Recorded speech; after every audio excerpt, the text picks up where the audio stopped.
The Da Vinci Code, Chapter 1. Robert Langdon awoke slowly. A telephone was ringing in the darkness, a tinny, unfamiliar ring. He fumbled for the bedside lamp and turned it on.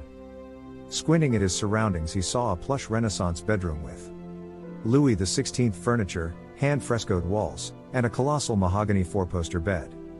Where the hell am I?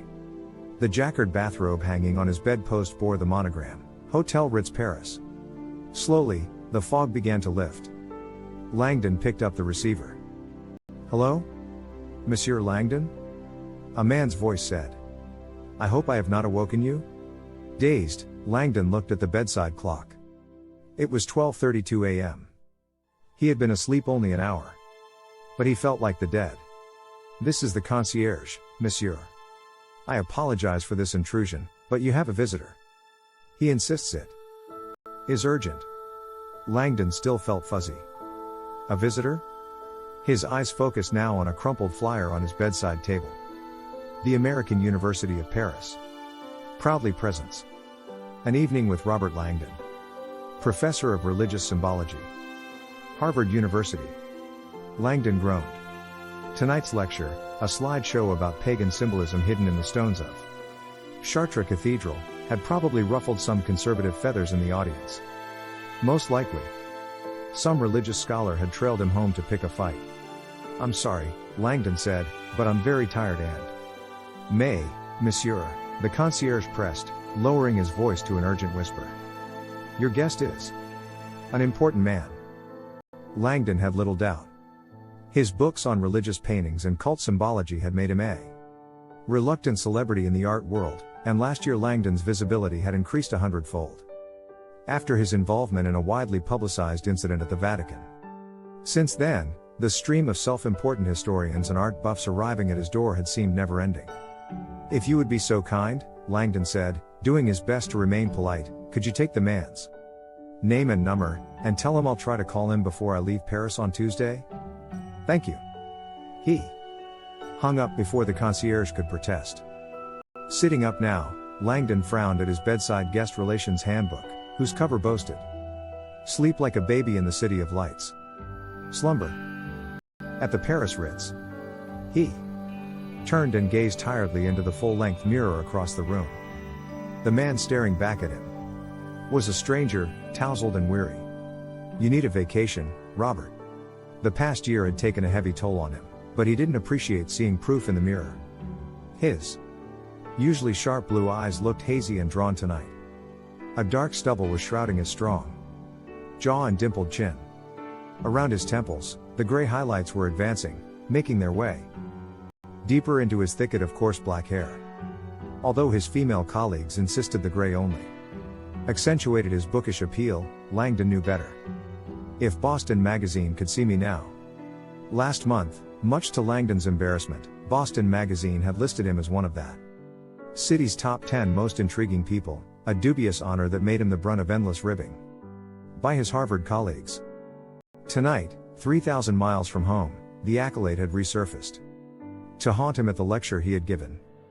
"Ladies and gentlemen," the hostess had announced to a full house at the American University of Paris's Pavilion Dauphine, "Our guest tonight needs no introduction. He is the author of numerous books, The Symbology of Secret Sex, The Inn of the Illuminati, The Lost Language of Ideograms. And when I say he wrote the book on religious iconology, I mean that quite literally. Many of you use his textbooks in class."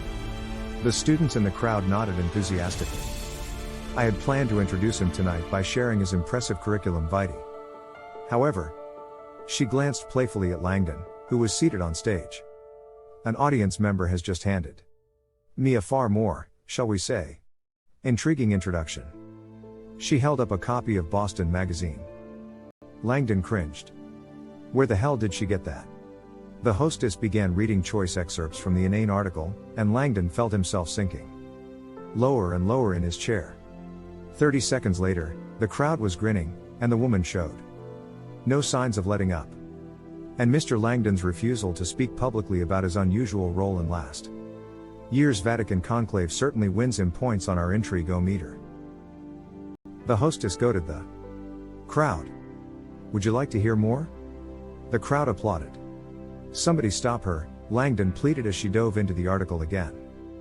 Although Professor Langdon might not be considered hunk handsome like some of our younger awardees, this 40-something academic has more than his share of scholarly allure. His captivating presence is punctuated by an unusually low, baritone-speaking voice, which his female students describe as chocolate for the ears. The hall erupted in laughter. Langdon forced an awkward smile.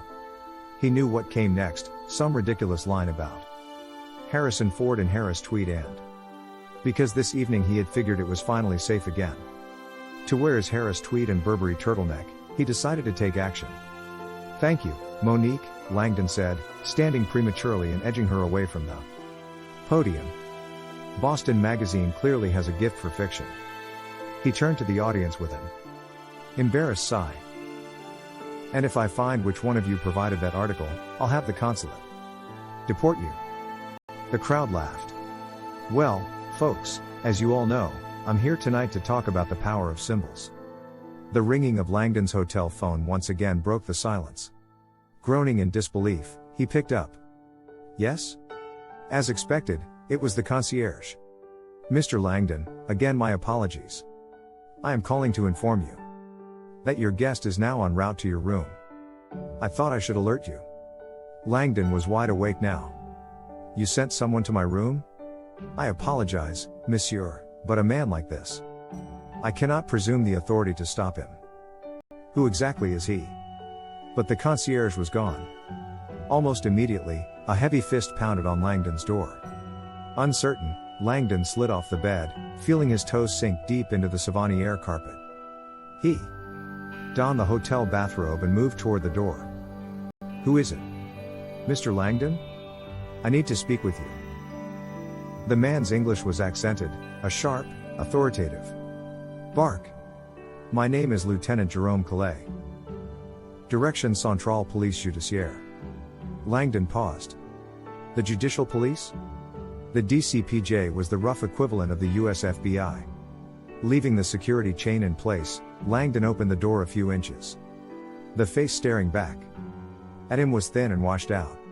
The man was exceptionally lean, dressed in an official-looking blue uniform. "May I come in?" the agent asked. Langdon hesitated, feeling uncertain as the stranger's sallow eyes studied him. "What is this all about?" "My copy 10 requires your expertise in a private matter." "Now?" Langdon managed. "It's after midnight. Am I correct that you were scheduled to meet with the curator of the Louvre this evening?" Langdon felt a sudden surge of uneasiness. He and the revered curator Jacques Saunière had been slated to meet for drinks after Langdon's lecture tonight, but Saunière had never shown up. "Yes." "How did you know that?" "We found your name in his daily planner." "I trust nothing is wrong?" The agent gave a dire sigh and slid a Polaroid snapshot through the narrow opening in the door. When Langdon saw the photo, his entire body went rigid. This photo was taken less than an hour ago, inside the Louvre. As Langdon stared at the bizarre image, his initial revulsion and shock gave way to a sudden upwelling of anger. "Who would do this? We had hoped that you might help us answer that very question, considering your knowledge in symbology and your plans to meet with him." Langdon stared at the picture, his horror now laced with fear. The image was gruesome and profoundly strange, bringing with it an unsettling sense of déjà vu. A little over a year ago, Langdon had received a photograph of a corpse and a similar request for help. 24 hours later, he had almost lost his life inside Vatican City. This photo was entirely different, and yet something about the scenario felt disquietingly familiar. The agent checked his watch. "My copy 10 is waiting, sir." Langdon barely heard him. His eyes were still riveted on the picture. "This symbol here, and the way his body is so oddly positioned?" the agent offered. Langdon nodded, feeling a chill as he looked up. "I can't imagine who would do this to someone." The agent looked grim. "You don't understand, Mr. Langdon. What you see in this photograph." He paused. "Monsieur Saunière did that to himself."